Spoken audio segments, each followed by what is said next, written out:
Hi అండి, నేను doctor M Vijaya, consultant obstetrician gynaecologist, laparoscopic surgeon, rainbow hospital, Vijayawada. ఇవాళ నేను మాట్లాడబోయే అంశం ఏంటంటే మిరీనా. మిరీనా అనేది ఒక హార్మోనల్ ఐయుసిడి. అందులో 52 మిల్లీగ్రామ్స్ ఆఫ్ లివోనార్జెస్టిల్ ఉంటుంది. అది రోజుకి 20 మైక్రోగ్రామ్ రిలీజ్ చేస్తూ ఉంటుంది. ఇది మనం పీరియడ్స్ అయిన తర్వాత గర్భసంచిలో పెడితే కనుక రోజుకి ప్రొజెస్ట్రాన్ హార్మోన్ రిలీజ్ చేస్తూ ఉంటుంది.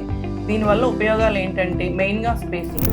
ఫస్ట్ బేబీకి సెకండ్ బేబీకి గ్యాప్ కావాలి అనుకునే వాళ్ళకి ఇది చాలా మంచి ఆప్షన్. ఎందుకంటే కనుక రోజుకి హార్మోన్ రిలీజ్ చేస్తూ ఉంటుంది. ఇది 5 years దాకా పనిచేస్తూ ఉంటుంది.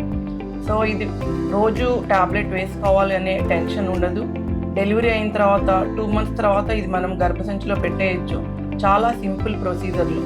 ఓపీకి వస్తే కనుక ఇది ఇన్సర్ట్ చేసి వెంటనే పంపించేయడం జరుగుతుంది. సో బ్రెస్ట్ ఫీడింగ్ ఇచ్చే వాళ్ళకు కూడా ఇది మంచి ఆప్షన్. దాని మీద ఇదేమీ ఎఫెక్ట్ చూపించదు.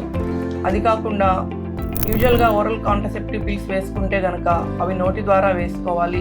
దానివల్ల సిస్టమిక్ సైడ్ ఎఫెక్ట్స్ ఉండే అవకాశం ఉంటుంది. అంటే కొంచెం బ్లోటింగ్ లాగా, వెయిట్ గెయిన్ అవ్వటం, ఇలాంటి ఎఫెక్ట్స్ అన్నీ ఈ మెరీనా ద్వారా ఉండవు. ఎందుకంటే ఇది ఓన్లీ గర్భసంచి మీదే పనిచేస్తుంది అన్నమాట.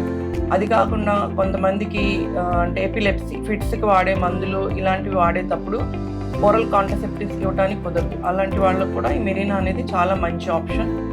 ఓన్లీ డిసడ్వాంటేజ్ మెరీనాతో ఏంటంటే కనుక అది ఒక్కోసారి ఎక్స్పెల్ అయిపోవచ్చు, స్పాంటేనియస్గా ఎక్స్పెల్ అయిపోతుంది. అదొక్కటే డిసడ్వాంటేజ్.